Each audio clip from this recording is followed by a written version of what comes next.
Sing me a song of a lass that is gone, say could that lass be high? Mary of soul, she sailed on a day over the sea to sky. Billow and breeze, islands and seas, mountains of rain and sun. Anyone. All that was good, all that was fair, all that was me is gone. Sing me a song of a lass that is gone.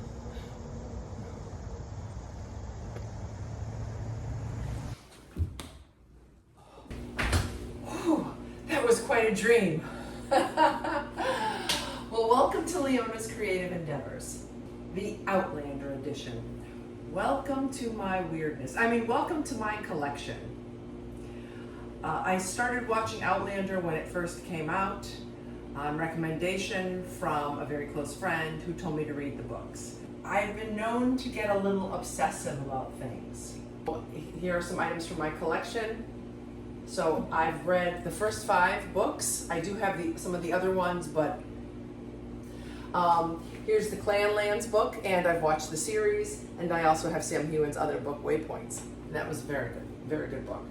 I have a parent of students at my school. She is from Scotland and has brought me several books over the years.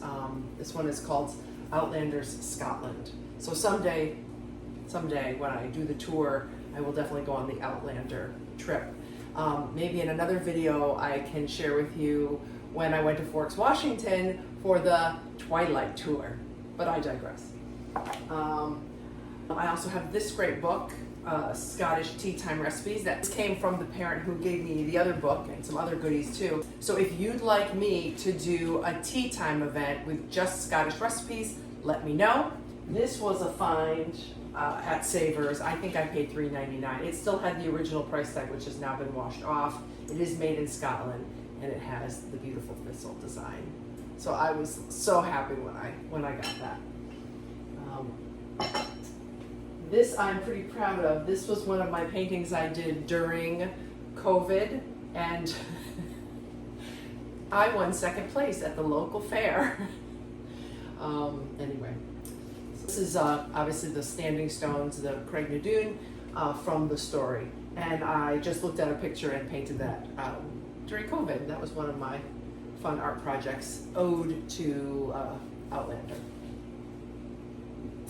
I also have Sassenach whiskey. This is probably our 3rd bottle. I try to save as much as I can. I'm having a little bit right now, a little wee nip in this really pretty stag glass. It's again kind of sweaty.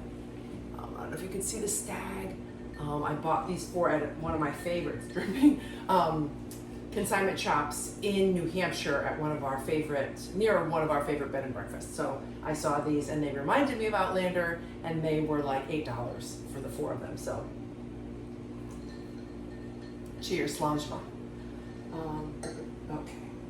Anyway, so here's my Sassenach bottle. And I still have the box over there. Here's my Outlander magazine. Remember when they were so young, season 1, so gorgeous. Oh, yeah, so I have a little obsession, obviously, with Outlander. And, I even have Outlander clothing. But today, we are actually going to cook. So here I am putting on my favorite apron, Ode to Jamie, Some Like It Scott. And we are actually going to cook a recipe from the second of the Outlander cookbooks, Outlander Kitchen to the New World and Back.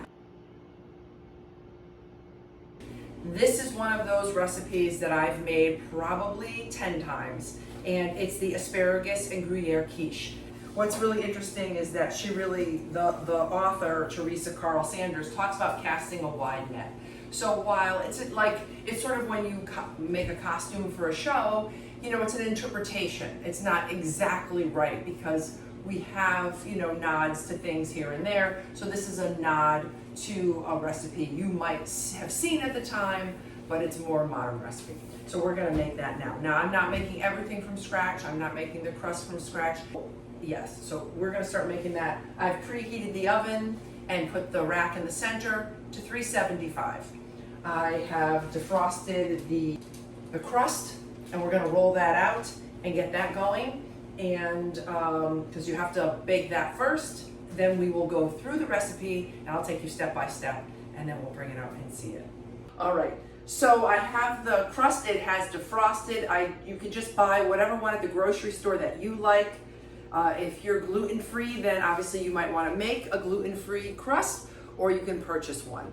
I have put a little grease at the bottom of this pan. This is a French pan that I purchased again at Savers.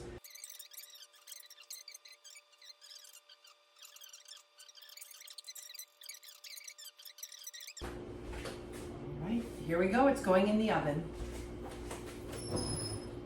I have julienned one small yellow onion, and then I've washed the asparagus and I've cut off the bottom portion, and I'm just going to cut that into about thirds or quarters.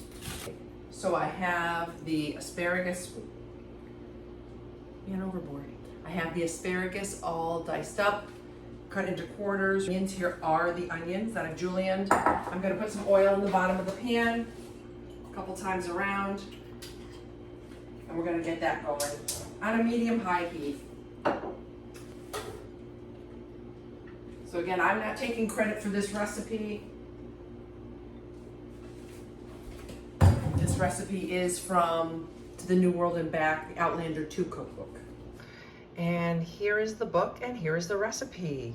3/4 pound of asparagus, 1 tablespoon extra virgin olive oil, 1 small yellow onion, julienne, kosher salt and freshly ground pepper, 4 large eggs, 1 cup of light cream, 3 ounces of Gruyere, shredded about 1 cup, 1 recipe press-in crust, par baked as directed, and 1 teaspoon of minced fresh thyme.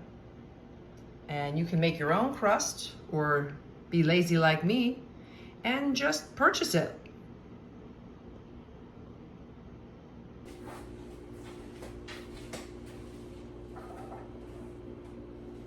And we're going to add a little bit of salt and pepper.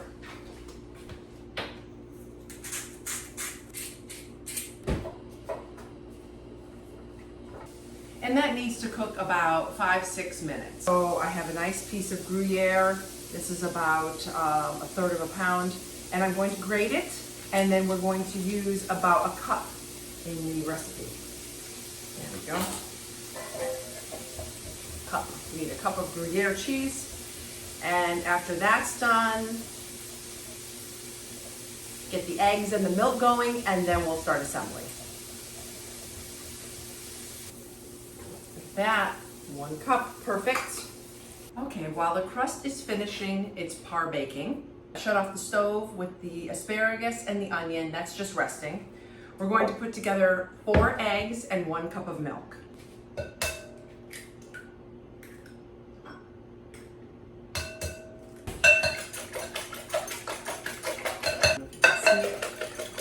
In this, the egg mixture, you want to season with salt and pepper.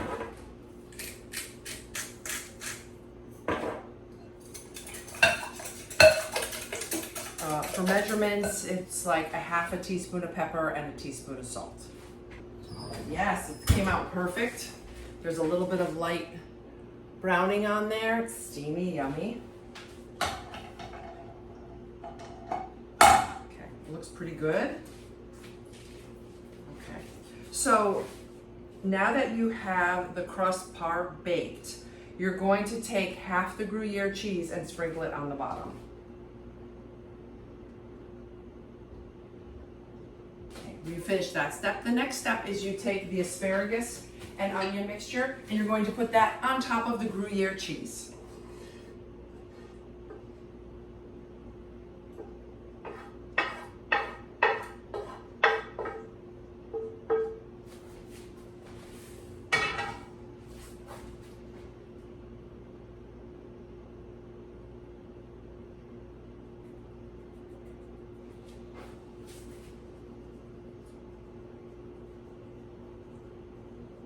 And we're gonna add the egg mixture.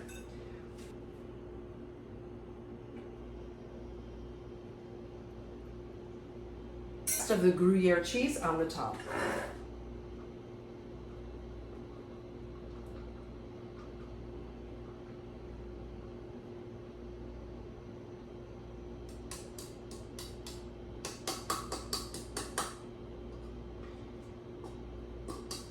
If it wasn't so hot, I would be wearing my kilt, but it's too hot right now. Even in this outfit, I'm sweating.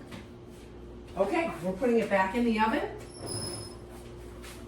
to finish cooking.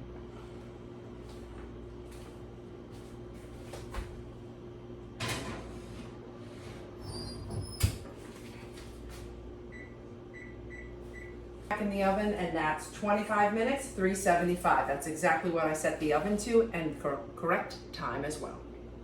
Hopefully this little excursion into creating this recipe from the Outlander kitchen and seeing all my goodies from Scotland and seeing Jamie on my apron has helped during Droughtlander. I can't believe we have to wait until November for the next season, but I'm really excited for the next season. So I can't wait. So I hope if you want to see more, maybe a Scottish tea party with some Scottish tea time recipes that I could share with you, please comment below. Thank you for watching. Let's get that out. How many more? 25 seconds. Oh, I can't wait. Or if you have any suggestions for my channel, please make sure you drop a comment below. I'd love to hear from you. And please don't forget to like and subscribe. It helps the algorithm. Thank you so much for watching. 5, 4, 3, 2, 1. Here we go. Whew. Oh, it looks gorgeous. That looks amazing. So, oh my gosh, amazing. Beautiful. All right, it just needs to cool about 15 minutes and then it'll be ready to eat. Put this up here a little bit for you. Nope, can't see it. All right, there you go. Have a great one. And remember, life doesn't have to be perfect to be beautiful. Thanks for watching. Oh, it won't smell.